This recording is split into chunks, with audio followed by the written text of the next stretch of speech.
what we've always maintained. Listen, the never Trump movement. I'll break it down to a couple of Syria, Lagos has become one of the largest exporters of illegal ivory in the world. Live in a third world nation where your votes will get stolen if you can vote for it at all.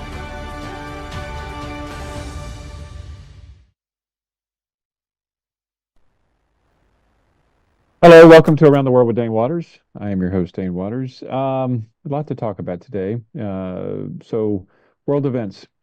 The world is just in such turmoil. It's just hard to every week it's hard to know where to start. Venezuela. I do believe that there'll be conflict there. I do believe that the United States is going to invade or take military action against Venezuela. And I think it's because, for many reasons. One is Donald Trump has backed himself into a corner. There's this fear, I think he has, that people say that he always chickens out at the end about certain things, like when it comes to tariffs and other things like that. So I think that the world has really, I think he's backed himself into a corner. So I think that there will be some military action, and there's just no easy outcome to that. Even though on the show previously I've talked about that I personally support regime change. I don't think that this is necessarily the way to go about it. There's also the issue, as we're looking at, is that in the attacks on the drug boats that have been leaving the Venezuelan coast, heading to America, that in one of the first attacks, one of the admirals actually called for killing those that had survived the initial attack. And many people claim it's a war crime. I mean, internationally, it's like if any enemy combatant can no longer is no longer a threat, you are not to kill them. You are to take them into custody. So it is a violation of international law, and I think that that is going to be a big issue. I think that Hegseth and the Hegseth in the White House are now blaming it on the admiral of Southcom. But there's no doubt that, and to me, honestly, I'll just say this. I think if you're the Secretary of Defense, you say the buck stops with me instead of passing the buck on to other people. So I think Hegseth has the responsibility for this.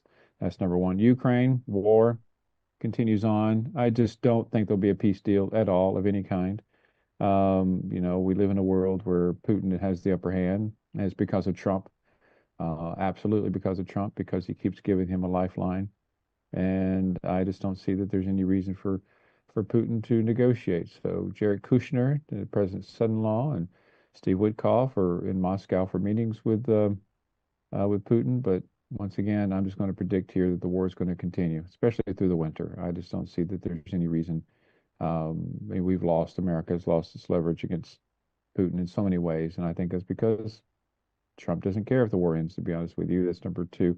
The third thing I want to talk about is what many people in the audience fully understand, the kidnappings in Nigeria. I mean, we'll talk about it in another show at another time in the upcoming future. But I think that, I believe, this is my own personal opinion. I do believe that the uptick in the kidnappings has nothing to do with, it's because of just people trying to make the president look bad. Now, I don't take a position on the president, one way or the other. President Tinubu, I really don't. But the reality is, I think that people are, these more kidnappings are taking place. If you look at the timing after what President Trump said, I think it's just all designed to make the president there look bad. And I think it's reprehensible and despicable. I think any kidnapping is, but I think that when these are done for political gain, when anything's done for political gain globally against individuals, harmless individuals, for political gain, is kind of the worst atrocity in the world. And to me, that should be a war crime. And so I think that those people who may be government officials in certain parts of the country, who knows, I'm just speculating, who may be prompting some of these increased kidnappings, I think that there should be greater accountability to them. I really do. And we need to look at that. Another thing I would say about Nigeria, and especially how America is talking, there's terrorism, there's extremism in the country. There's no doubt about it. Listen, America tried for 20 years to destroy extremism in Afghanistan and failed. They tried in Vietnam to do away with communism and extremism. They failed. It takes time, and sometimes you don't succeed. And I think the current administration is clearly trying to protect the people of Nigeria of all faiths. And it's not easy. So when we have the United States, and I love my country more than anything, but when you have the United States coming in there and saying, either you solve this problem or we solve this problem, I mean, it's just not as easy as that. And the last thing I'll say before we go to the show is that, what's going on in Venezuela. Drugs are something it's scourge of the earth. We need to do away with drugs. But it's inexplicable to me how the President of the United States can pardon the former president of Honduras, excuse me, of Nicaragua, for drug offenses, and yet go after Maduro in Venezuela. It's the same issue. I just don't understand what's going on. It's very complex and just crazy. Anyway, so let's take a quick break from around the world with Dane Waters, and I've recorded Peter Charley, who will talk about what's going on in the Middle East, because I think it's very important for all of us to understand the complexities in the Middle East, because that is another area in which I think we're going to see increased violence, even more so than we've seen. Thank you. We'll be right back after the break.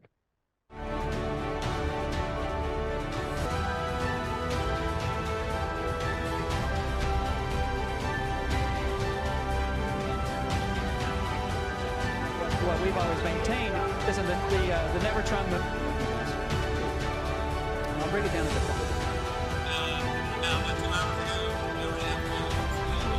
Syria, Lagos has become one of the largest exporters of illegal ivory in the world. Vote in a third world nation where your votes will get stolen if you can vote there at all.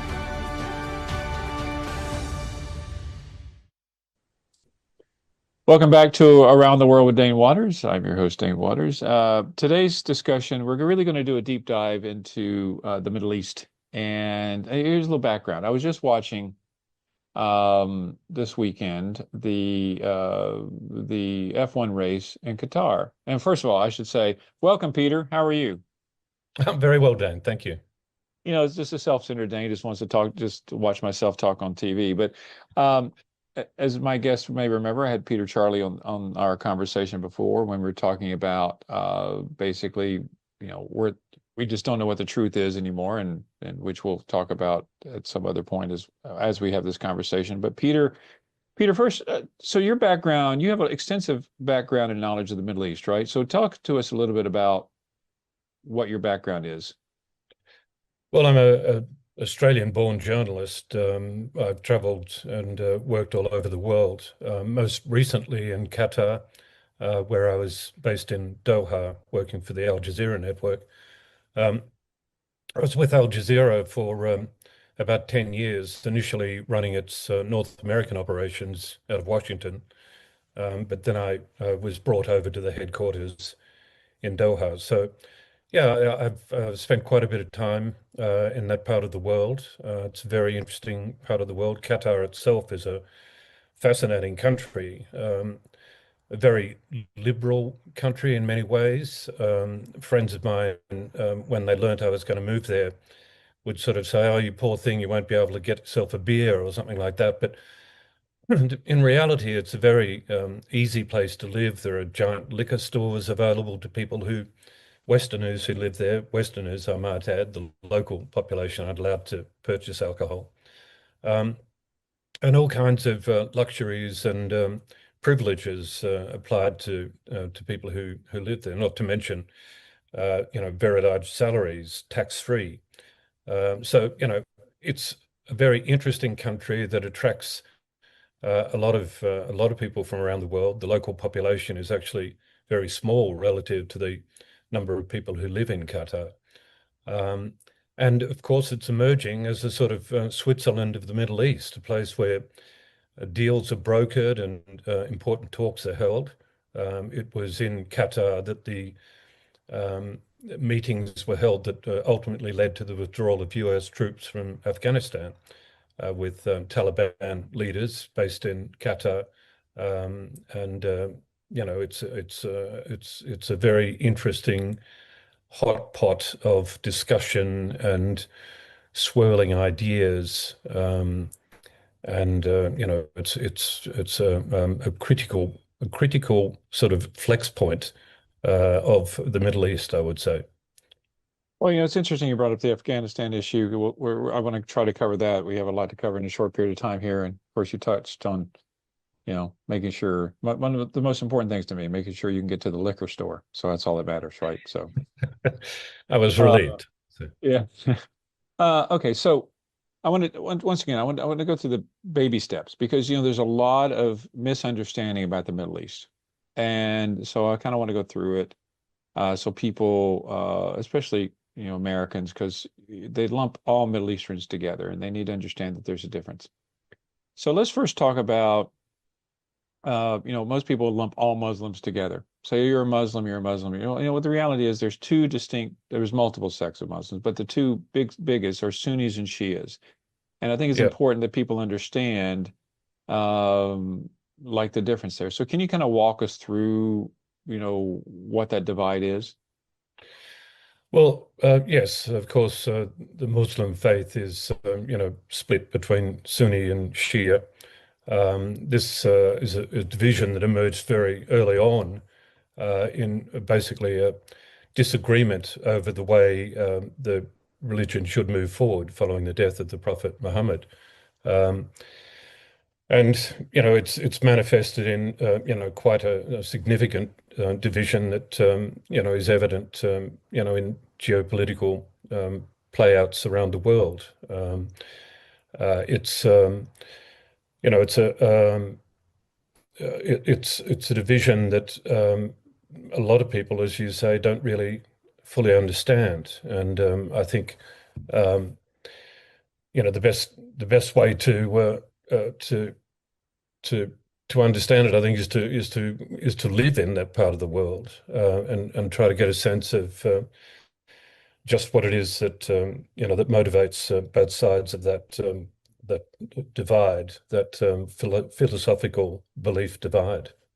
Let me ask this. So some people argue. Well, I'll use an example, like in Lebanon. In Lebanon, it's to be in the government. They divide it between. I think there's 120. I can't remember. It's 126 seats. 63 have to be Christian faith. 63 has to be Muslim, and among the Muslim has to be divided between Sunnis and Shias. The speaker, the prime minister, has to be Sunni. The speaker that has to be Shia. So that divide is very critical in the Muslim world. And but this may be a little controversial. But some people argue, well, okay, the two largest, Saudi Arabia is Sunni, right? Basically, Yeah. Iran is Shia. I mean, those are the two basic players. The primary players, like to decide. Lead the Middle East as far as the two divisions and the religion. Some people argue that Shias are more what's the word? I don't want to say they're if you look at this is going to be really controversial to say. Most of the problem, and I say problem, but like 9/11, it's the Shias were behind it. Okay, I'm not trying to paint all Shias as being bad by any stretch of the imagination. Yeah. But would you say that there is what distinction between hostilities brought by the Shias versus the Sunnis, or is it you just say it's universal? It's very, it's tricky territory. But as you say, the Shia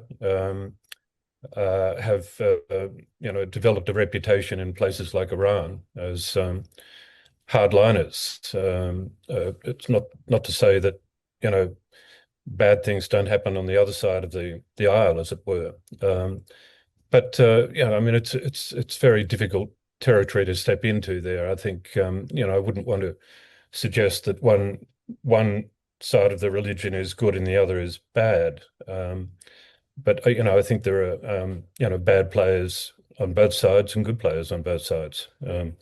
But clearly, there are developments in Iran, as you mentioned. Iran now, it's a country developing and obviously going through quite significant change at the moment. And I think there have been some since the US and Israeli bombings, there have been some reforms set in motion there that will hopefully lead to it being a kinder and gentle place for the for the local young people who live there, who've been railing against the hardline religious sort of theocratic sort of overview that's dominated their lives and made life very difficult for them, particularly young women who've, of course, been, put through the horrific beatings, women bashed to death for not wearing hijabs and that sort of thing. And I think we are seeing the hard line beginning to soften a bit there. Likewise, in Saudi Arabia, of course, which is going through its own reforms, trying to modernize, trying to adapt to a changing world, trying very hard to sort of position itself as a sort of post-oil country. I think the Saudis can see very clearly that there'll be a time, or a time is rapidly approaching, where they are going to need to find ways of making money that aren't simply reliant on, petrochemicals. And they are moving in that direction. In fact, the recent meeting between MBS, Crown Prince Mohammed bin Salman, and Trump in Washington was an effort by the Saudis to move forward in that area, to try to, amongst other things, obviously there was a security issue dealt with there, defense matters. But they were also trying to sort of set in motion a sort of a new wave of economic reforms, including AI facilities that would need to be powered ideally by nuclear power stations. The Saudis, oddly enough, in spite of all the oil riches they have, are now looking beyond oil towards nuclear as a way of desalinating the water, a way of powering AI facilities and providing electricity, and just keeping the nation going. So Saudi Arabia is in the midst of a range of quite interesting developments at the moment. Well, well, first of all, to be very clear, you're right. I mean, just like within the Christian faith, all faiths, there are good actors and bad actors. Okay, so I'm not in any way trying to say that Shia is worse than Sunni or Sunni is worse than Shias, just to be very clear about that, because I'm sure I'll get in trouble if I don't. But that's just a reality. But if you look at, like, the United States back in we've always had what we call proxy wars, right, between the East and the West, and there was always, we would say that democracy is fighting communism, but also in the Middle East, you do have kind of proxy wars between Iran and Saudi Arabia, right? So like I would say that you have Iran has typically been behind, like, for example, they were major players against, they still are major players supporting Hezbollah, their sworn enemy, and correct me if I'm wrong, is Israel. And so that's why they've been funding Hamas and Hezbollah and all those in that area there. But then you have Saudi Arabia. But I would think the most prolific proxy war, I guess you're seeing, would you say Yemen is where the most prolific proxy war is taking place between the two powers? I think so, yeah. I mean, that's been going on, for a long time, and it doesn't seem to be getting any better. And that the Houthis there are, proving to be very difficult to dislodge. And the Houthis are on which side? Who supports who there? Well, the Houthis are supported by Iran, and they are, they've been causing problems for years. Disrupting shipping and basically, they launched an attack on Saudi Arabia last year, Saudi Arabian territory. They are a problem, a big problem, and of course it was the attack on the Houthis that Pete Hegseth infamously referred to in the group chat that linked in the editor-in-chief of the Atlantic magazine. That was an indication of just how much of an issue they are seen as in the US as well as many other countries. Well, and so this is where it's a very complicated region. So you look at the fact that, so it's the Saudis were supporting the basically the government in Yemen, and then you have the Houthis, which are being supported by Iran, and also the Houthis were involved in attacking Israel as well. So it's kind of that whole group over there. Some people argue that President Trump, as you were just talking about, MBS was just in Washington. And Trump, like when he was first elected, his first term, his first international or foreign trip was to Saudi Arabia, and he seems to be courting the Saudis because he sees that there's a lot of financial opportunity there. Either I would argue for his family as well as the America. So do you think the involvement, you talk about Pete Hegseth, do you think that the decision about who to support in Yemen had anything to do with Trump's desire to better his relationships with Saudi Arabia? Oh, for sure. I think pretty much everything Trump does in that part of the world is ultimately motivated by what's in it for him, and to a perhaps lesser extent, and it's been controversial, what's in it for America, the America First philosophy. But Trump is positioning himself to make as much money as he can in that part of the world, and there's no question that his interactions with MBS are, motivated very much by, how can I find business deals that benefit myself and my family in this part of the world? I mean, MBS, of course, had at that recent meeting in Washington, had his own list of requests, and he would rather have a defense security pact with the US than with China, as Saudi Arabia is also courting China, which is a concern for America. The fact that Saudi Arabia is sort of looking in that direction now.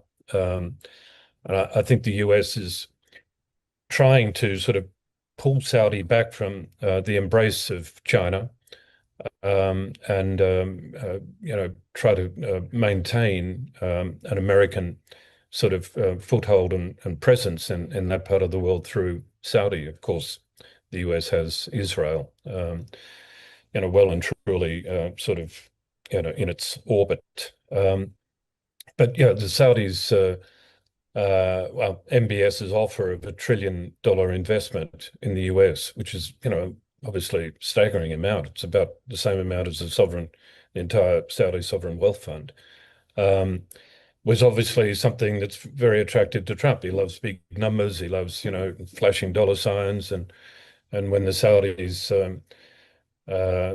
came up with that level of investment, they were obviously trying to secure, get back in with America, after the Khashoggi killing, of course, which chilled relations between the two countries quite significantly. Yeah, well, definitely. Well, listen, we got to I want to come back to that exact point there. Let's take a quick break from Around the World with Dane Waters, and we'll be back in 1 minute.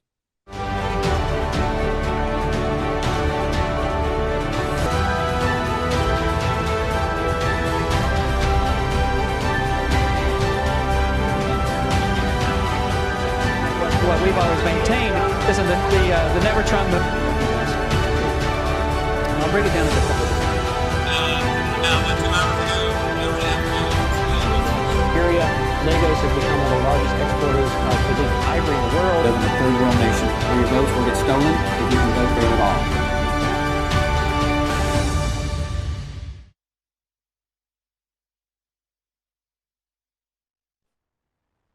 Welcome back to Around the World with Dane Waters. As my interview with Peter Charley is continuing, one thing I want the audience to understand is that the complexities of the Middle East, and really the complexities between the Sunnis and the Shias, need to be understood, because it's not black and white as people like to say. And I think this is one thing I want to get across in this segment, is that we need to dig deeper. We need to understand these complexities. In a country like Nigeria in the north, where you have Muslims, you have Sunnis and Shias, and what motivates each group is critical, and which is what we'll talk about in the next part of the show.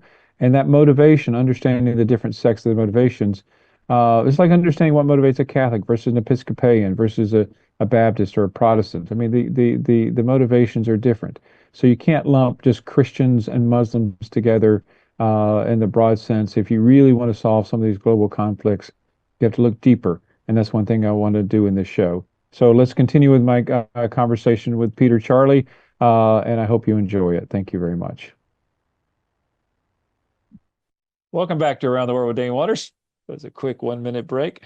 Yeah, so this is why it's fascinating part of the world. So we were just talking about Khashoggi, and it was what did you make of Donald Trump's comments about the killing of Khashoggi with MBS there? That was so weird. That was so. I mean, I took that as Trump desperately trying to impress MBS. Sort of stepping in and answering for him and castigating the journalists who asked the question, and even going so far as to sort of diss Khashoggi himself, by saying he was an unpopular guy, and he had his enemies. I mean, the fact is, a Washington Post columnist was murdered by Saudis and dismembered with a bone saw. It's all, very much the reality of what happened. And there's no question in the mind of US intelligence analysts, at least, that MBS was well aware of this was going on, in spite of his claims, that he wasn't, that his underlings sort of got out of control and took matters into their own hands. US intelligence analysts believe that MBS was very much aware of what was going on. And for Trump to sort of jump in and sort of apologize for MBS, it was just kind of weird. And yeah, it was. And I would have to say that MBS actually had a better answer than Trump. I mean, MBS seemed to be a little bit more conciliatory about the situation than Trump, and yeah. it was just, as you said, just bizarre. But so the reality is, as we all know, I mean, let's call a spade, is that Trump's foreign policy is based 100% on, it's a transactional policy. That's what it is. What's beneficial, not just for America. Let's be very clear. It's also what's beneficial for me and my family. Yeah. And I think that that's a sad day for democracy because, in many ways. So I want to, we have this whole discussion, the whole world talks about the Abraham Accords, and so let's talk about the Abraham Accords. What exactly are the Abraham Accords? Well, the Abraham Accords is a set of plans put in place to try to encourage former sort of adversaries of Israel to sort of put aside their concerns and develop closer ties with Israel. What's interesting about the Abraham Accords is, I mean, they were largely negotiated by Jared Kushner, the president's son-in-law. It's the one sort of accord that's been established that doesn't really rely on any movement on the Palestinian front. It's more of sort of an economic framework, commercial framework. It hasn't really led to a great deal of movement, in my view. Bahrain and the United Arab Emirates have joined onto it. The big one that everyone involved in the Abraham Accords would like to see join up is Saudi Arabia. Saudi hasn't yet signed on. They require more development on the Palestinian front, more give on Israel's part, and I don't really see that happening at all. Morocco is another country that has signed on, and that's led to a surge in travel between Israel and Morocco. There was some hope that Sudan would join in, but that's dealing with its own sort of nightmares, internal nightmares. So yeah, I mean, they were designed to sort of draw together countries that had been very unhappy with Israel's behavior. And to some extent, they've moved in that direction, but I wouldn't call it wholly successful. Some people argue that one of the reasons that October 7th happened by Hamas and the Palestinians, or I say Hamas, is because, correct me if I'm wrong on this, but Saudi Arabia was, in theory, getting closer to supporting the Abraham Accords, and the party line of the Saudi government was less about requiring a two-state solution as a way to finally, I guess, normalize, for lack of a better term, normalize relations with Israel. And that change in narrative from the Saudis prompted the Palestinians, I should say Hamas, because they're two, I don't want to put Hamas and Palestinians together, kind of prompted that action because they had a concern that if the Saudis were to forsake and no longer require a two-state solution, that it's just never going to happen, because Saudis, as you say, is really the broker who can make a two-state solution happen. If they abandon it, then nothing else, it won't happen. How much validity goes into that? Do you think that was that the narrative of the Saudis was changing to no longer requiring a two-state solution, and kind of was one of the reasons? There are many reasons, but one of the reasons October 7th happened? Well, I've heard the same, that that Hamas was rattled by the idea that that Saudi might be moving in that direction, and the whole Abraham Accords generally, I think, unsettled Hamas, and the fact that there was no real requirement for any sort of two-state solution sort of examination in the Abraham Accords. So Hamas were motivated, I think, by those concerns, amongst many other things, of course. I mean, the sense of unhappiness in Gaza, of course, runs very deep, and has a long and sorry history. So, I mean, the Abraham Accords were not alone the motivating factor, but I think they did play a role in it. Yeah. And I think that also, go back to the divide between the Iranians and the Saudis. Do you think Iran would be, if the Saudis were to normalize relations with Israel, would that do more to marginalize Iran? I mean, what would happen if the Saudis signed on? What would be the impact to Iran and their proxies? Well, Iran would be very, very troubled by that. It would be a sign to them that there was a significant shifting of power dynamics in that part of the world that would not be favorable to them. Iran and Israel have been, arch enemies for as long as they've faced each other. I think Iran would be very, very concerned by that.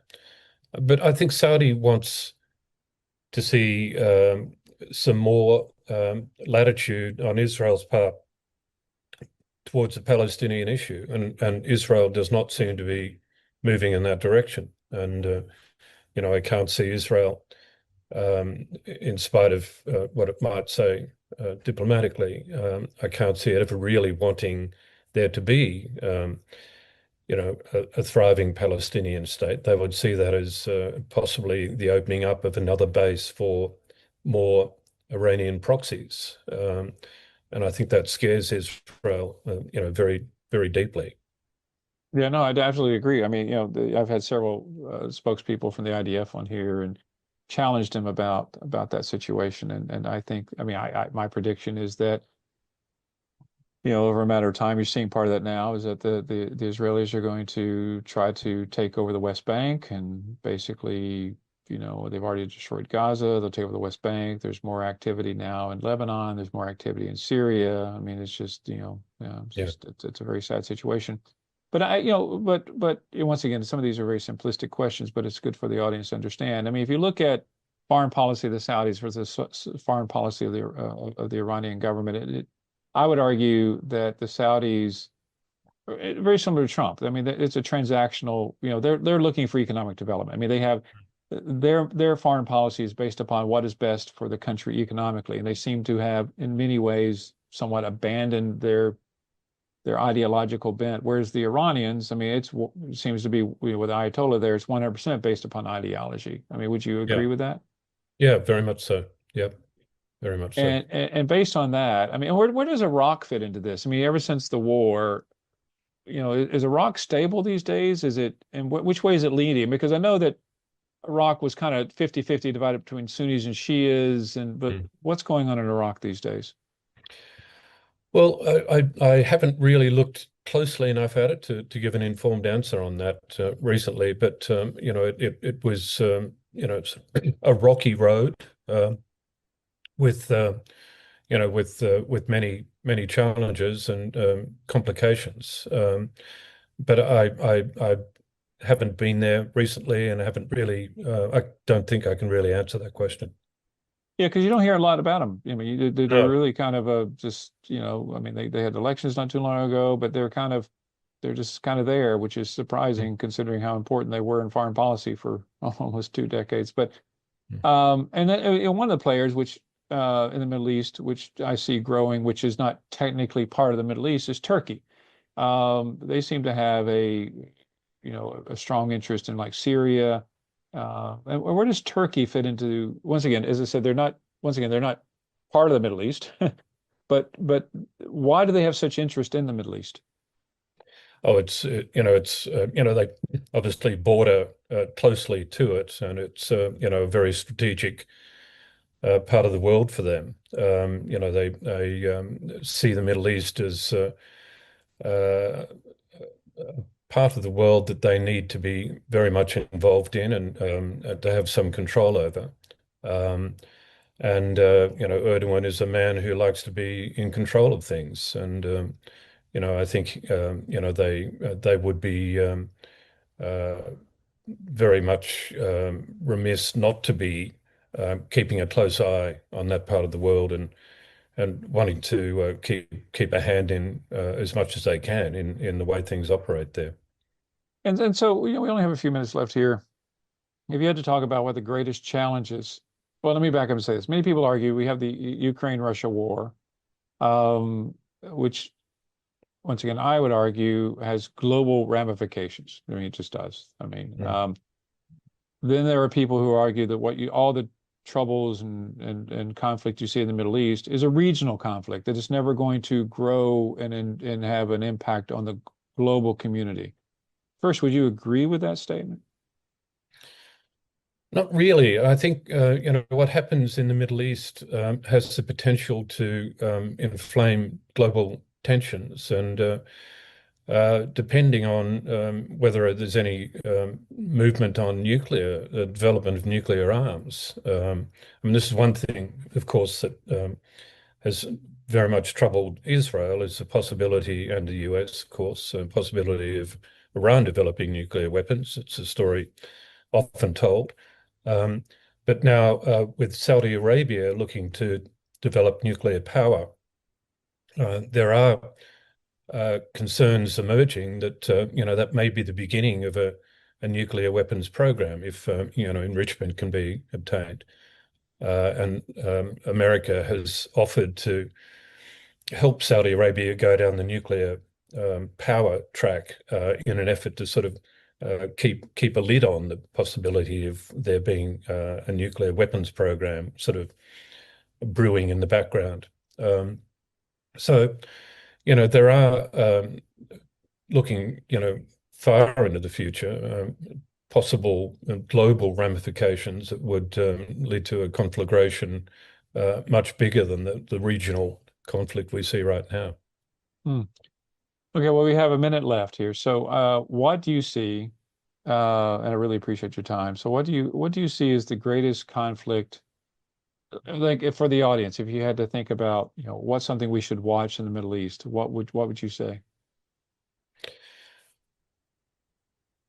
Well, I would obviously keep an eye on what's going on between Israel and Gaza. I mean that has not been resolved. The ceasefire is sort of a tenuous, truce or a pause in the conflict, but by no means a guarantee that that's all over and done with.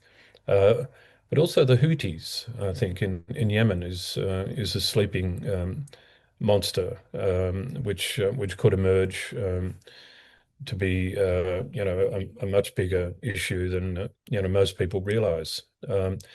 But beyond that, of course, I think the Ukraine war is something that we all need to watch very carefully. And you know, I hope sincerely that that can be resolved quickly, but I really can't see that happening.